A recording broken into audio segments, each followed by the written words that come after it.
नमस्कार, मैं प्रिंस शर्मा आप सभी का स्वागत करता हूं मेरे YouTube चैनल एग्जाम पंडित पे। प्यारे विद्यार्थियों, कैसे हैं आप? बहुत बढ़िया। आशा करता हूं कि आप सभी बहुत बढ़िया होंगे। तो चलिए, हमने इनइक्वालिटी पढ़ा था। जैसा कि थंबनेल में लिखा है, केसेस ऑफ ईदर और। प्यारे बच्चों, बहुत सारे बच्चों को आजकल आइदर और के कंसेप्ट में बहुत दिक्कत आ रही है। आप आइदर और बोल रहे हो, ईदर और बोल रहे हो, दोनों बातें एक है। मैं फुल एग्जांपल्स के साथ आपको इस आइदर और के कंसेप्ट को सिखाऊंगा। इसे ईदर और कह लो, आइदर और कह लो। पहले तो आप समझिएगा कि आइदर और के लिए है क्या। तो इसके लिए दो केसेस हैं। आप केसेस ऑफ आइदर और बोल लीजिए, ईदर और बोल लीजिए, that's up to you.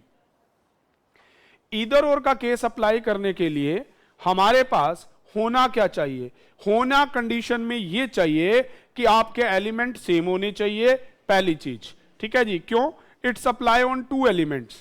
It's apply on two same element. एक जैसे दो एलिमेंट्स के ऊपर ये अप्लाई होता है, ये केस ईदर और का। चलो जी, एक जैसे दो एलिमेंट पे अप्लाई होता है, ये हमारे दिमाग में रहेगा। तो पर आजकल सिनेरियो बदल गया है। थोड़ा सा केसेस को समझते हैं। Case 1,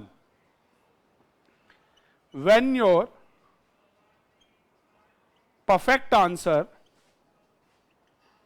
is a greater than equals to b or a less than equals to b, but in conclusion it's divided into two parts, then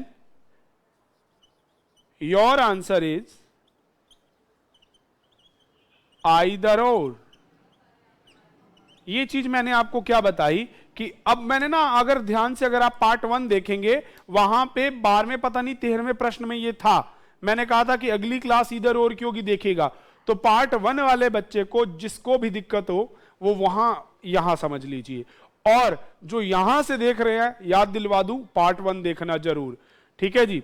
अब आपको ये चीज मैंने बताई कि when your perfect answer is A greater than equals to B और A less than equals to B, then it's divided into two parts in conclusion. तो आपका आंसर क्या हो जाएगा? ईदर और। एग्जाम्पल करवाता हूं, समझिएगा प्यारे बच्चों। जैसे मान लीजिए ये आपकी एक स्टेटमेंट है। अब आपका कंक्लूजन है ए ग्रेटर देन ई और ए इक्वल्स टू ई। ये स्टेटमेंट है, ये कंक्लूजन है। यहां तो पहचान भी जाएंगे, आप कर भी जाएंगे। जैसा कि हमने कंसेप्ट में सीखा है, हमें जाना है ए से ई तक, greater than equals to greater than equals to. तो आंसर आ जाएगा A greater than equals to E. पर कंक्लूजन में ये दो हिस्सों में बांट दिया, तो आंसर हो गया आपका आइदर 1 और 2। इतना तो प्यारे बच्चों आप सभी समझ गए। क्यों? क्योंकि आइदर और में यही आपने रूल देखा, यही आपका यहां पे आपको लिखा हुआ दिखाई दे रहा है। परंतु ठहरिए, पिक्चर तो अब शुरू हो गई। मान लो स्टेटमेंट में एक ये फेरबदल हो गया जी। अब अगर वो आपको अभी ये कंक्लूजन देता ए ग्रेटर देन ई और ए इक्वल्स टू एफ, तो इस केस में कैसे चलेगा? तो इस केस में भी एग्जैक्टली वैसे ही चलेगा। कैसे? अब आपका ए से ई तक जाएंगे तो ग्रेटर देन इक्वल्स टू है, और ए से एफ आएंगे तो भी ग्रेटर देन इक्वल्स टू है। तो आप कहेंगे जी ये भी गलत हो जाए, ये भी गलत, पर नहीं, क्योंकि ई बराबर किसके है? एफ के। ये स्टेटमेंट में जरूर देखिएगा। तो इस केस में आप एफ को ई लिख लो या ई को एफ लिख लो, बात तो वही है।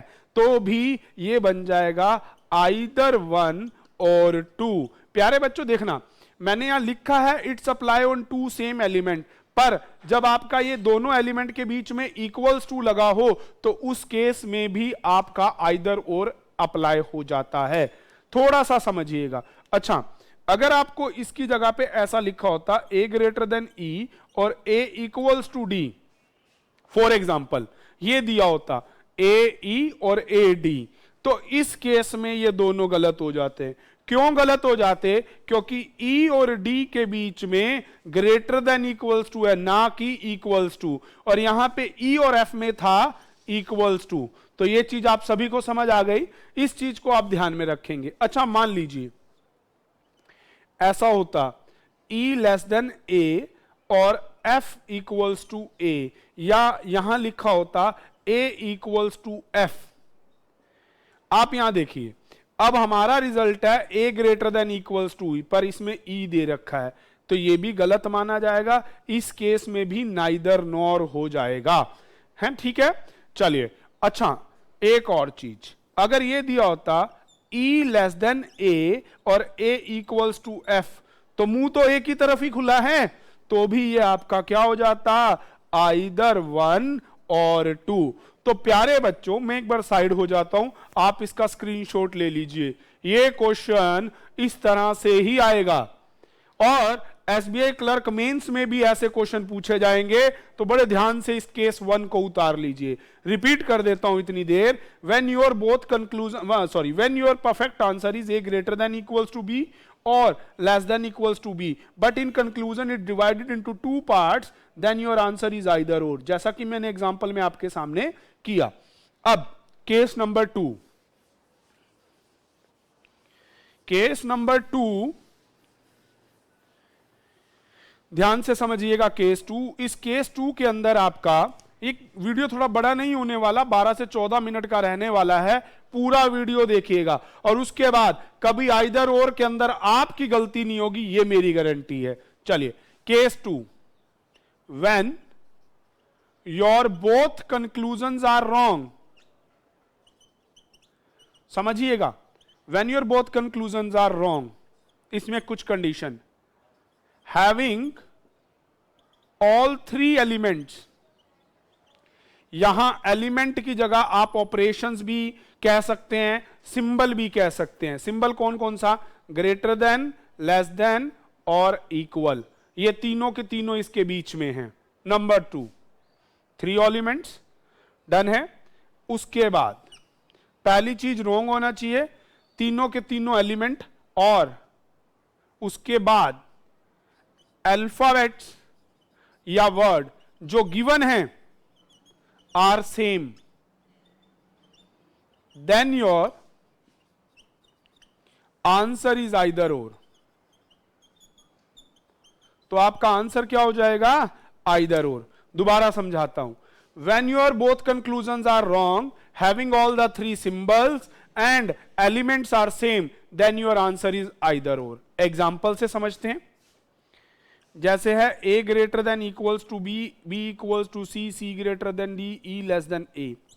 अब आपको ये दे दिया जाए, देखो प्यारे बच्चों समझना, ये कंडीशन क्या है। अब यहां देखो, हमें A से E में जाना है, A से E में आना है, greater than equals to greater than less than. एक फैमिली में दूसरी फैमिली आ गई, तो ये तो हो गया रॉन्ग, दोनों गलत हो गए, एलिमेंट सेम हो गए, और तीनों के तीनों symbol greater than, less then और इक्वल, तो ये चला जाएगा आइदर और में। ये तो हमारा रूल है। अब इसे समझिएगा, ये 2 मार्कर मैंने आपके सामने रखे, मैं कहता हूं किसमें इंक ज्यादा है, आपको तो नहीं पता। एक बच्चा बोलता है जी ब्लू में ज्यादा है, एक बच्चा बोलता है जी ब्लैक में ज्यादा है, और मेरे जैसा कहता क्या पता बराबर है। तो हमें जब रिजल्ट नहीं पता, तो इनमें से कोई एक बात तो सच होगी, या तो इसमें ज्यादा होगी या इसमें ज्यादा या बराबर। तो इसीलिए ऐसे केसेस में जहां पे रिजल्ट कंफर्म नहीं होता, रिजल्ट श्योर नहीं होता, मतलब कंक्लूजन दोनों क्या है? रॉन्ग, और तीनों कंडीशन आ जाएं, तो आपका आंसर चला जाता है आइदर और। तो इस तरह से ये बन गया।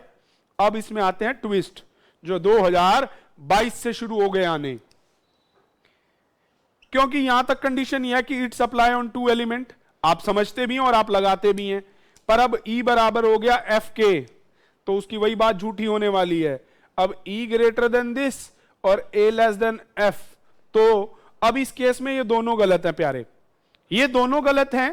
पर E बराबर F के है और F बराबर E के है, तो ये किस में चला जाएगा?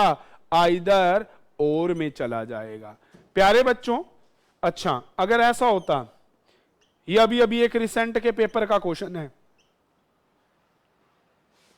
अब बच्चे बोलेंगे जी ये दोनों तो गलत ही हैं, पर इसमें भी एक ही तरफ है, इधर भी है, ये भी ग्रेटर देन, ये भी ग्रेटर देन।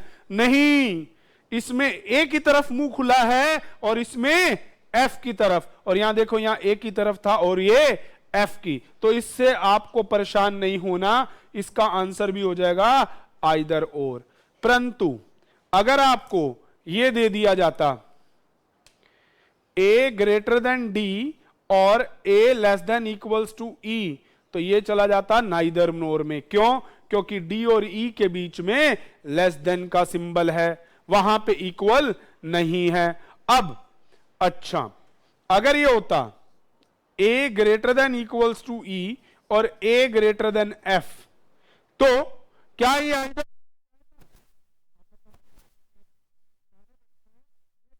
नोर में नहीं जाएगा? ये आइदर